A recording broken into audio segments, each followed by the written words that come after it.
camera and audio. For some reason, people say, well, probably not link the two together, but they're important. If you're going to do a video, you're not just taking video, you're sticking the audio. So you want to ensure that the audio you're taking is not subpar audio. The reality is that most modern phones take decent photos during the day where it is good light, or even at night where it is really good lighting. However, there's also true that majority of phones suffer or take poor low light photos. Generally, when it's low light, you generally have to be really good at taking photos to take photos. You know how to adjust your lighting settings on your phone, know when to use flash, and that's generally you can get a good photo. Whatever features there will be on their phone itself. So I would say that this can be important, but it depends on what you're using your phone for. Alright, so generally there are certain trends that you would notice if you watch YouTube videos. You find that they will say that the Pixels have the best still photos, Apples have the best videos, LGs have the best manual mode and audio, and Huawei has the best zoom and night mode. They will also say that Samsung is up there as well, as being like an all-around good phone when it comes to camera and audio. From all the reviews that I've seen, I think it comes down to preference. Alright, each year the phones are different. Right now they all have ultra wide, except for Pixel, which I don't understand why they don't have ultra wide. But for me, I could not have a phone without the ultra wide camera because I got accustomed to it, the G6, then G7, so it makes sense for me to have the ultra wide. Now all the phones have ultra wide. The iPhone 11 has ultra wide, and you will see the need for ultra wide in certain situations, certain cases. So really truly, it all comes down to those factors. Now don't get caught up in the megapixels issue or megapixels hype. The number of megapixels does not necessarily mean that the photo quality will be better. The sweet spot for most photos generally or processing is usually 12 megapixels. That has been the norm.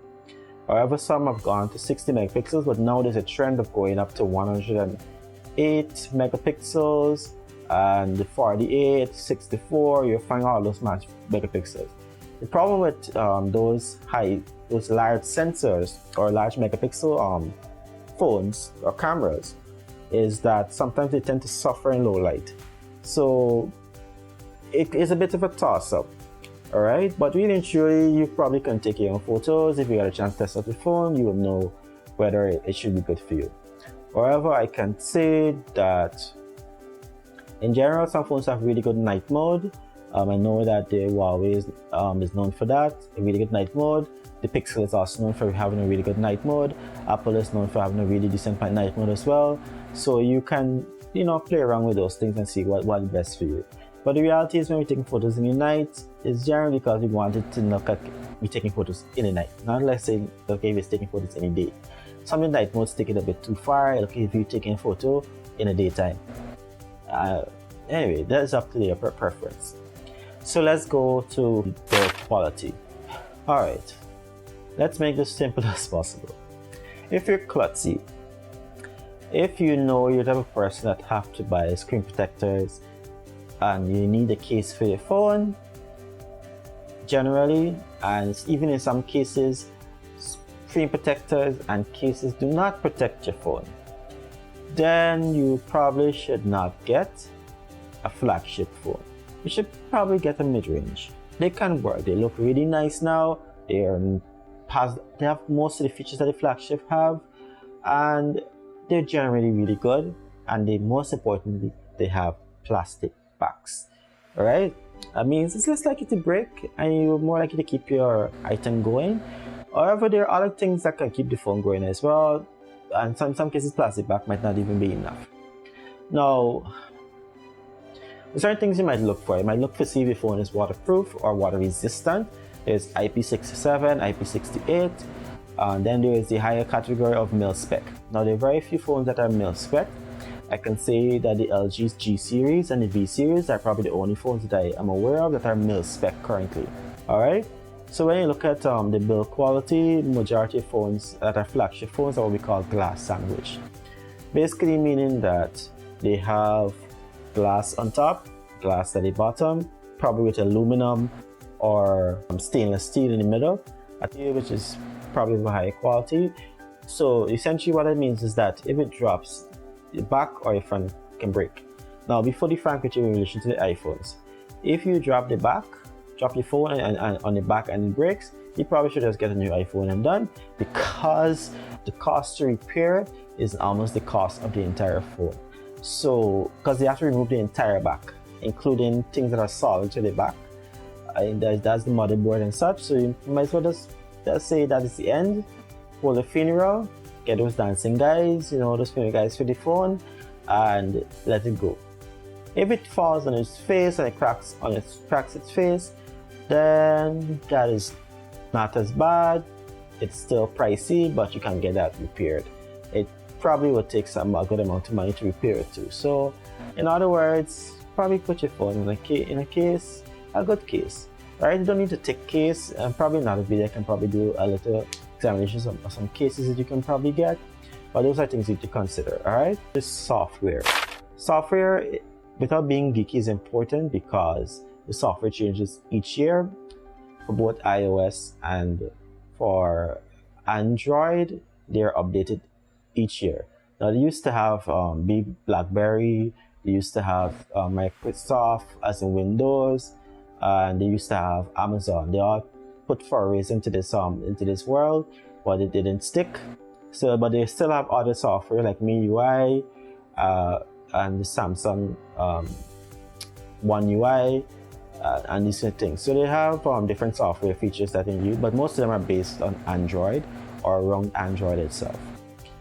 Now, software is important because different phones can do different things. I'm not a stock Android person. I prefer the phone having some additional features so that I don't have to look for apps to give me the features that I want. For example, locking your apps on your phone. I love Asus for that. And some other phones, screen recording, these different things. They come with some of these phones. All right. Now for iOS, generally the iOS software is considered to be simpler, but you are restricted. So what you get is what you're stuck with. For Android, however, people might say, "Oh, I'm confused for Android because it's different." But the thing with Android is that you can customize the how you want it. All right.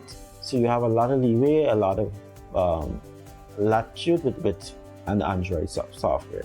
Not sure how well I would do with iOS, but I guess one day if I decide to buy one, I will see how that goes. But when it comes to software in relation to Android, I can say that the S8, phones like the S8, the G6 generally work rather quickly today. I can say from, let's say, Android 8 should be relatively decent, although it's preferable to get the most recent update of Android, which is Android 10, because it also has the latest security patches and its latest security updates. That is also essential because we're going to be downloading apps and using apps. You want to ensure your security is protected, your identity and everything's protected.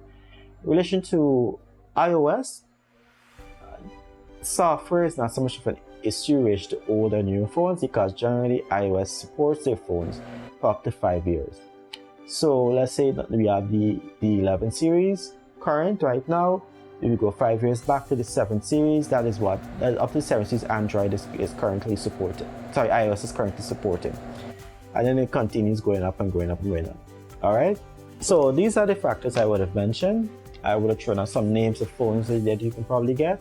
However, I will not do a recommendation of phones because these things change and there's so many things you can consider out there.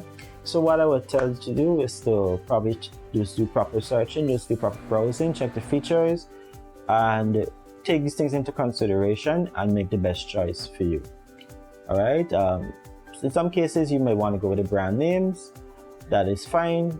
But do know that in some cases, the brand names may not necessarily be the best phones in relation to that price range.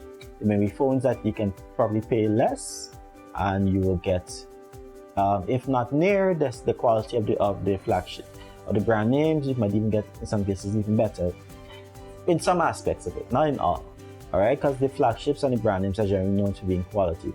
So, but just do your searching. There, as I said, there are different brands out there. There are various options you can consider outside of the brand names. There's Huawei, Oppo, Xiaomi, or Xiaomi if you want to pronounce it that way. There's Asus, which I've had and I've bought for other persons, which is pretty good. There is also Motorola, Nokia. Yes, they're still around. They're still good. Sony, those brands are still good. They still offer some really good options. In some cases, you might even have the HTC, TLC now, TCL as I brought the phone now. So there are various phone options there. Poco, a lot of phone options out there. So just you can do a simple browse on Amazon, check and see what you like, and I've taken into account all the things I would have mentioned there. So this is it for me. If you want any further information, you want me to do a video to cover anything further, just let me know. I can do a video on that and put that information in. All right, and I will continue to try to inform you in the least geeky way as possible about these different consumer items. So thank you for your time, and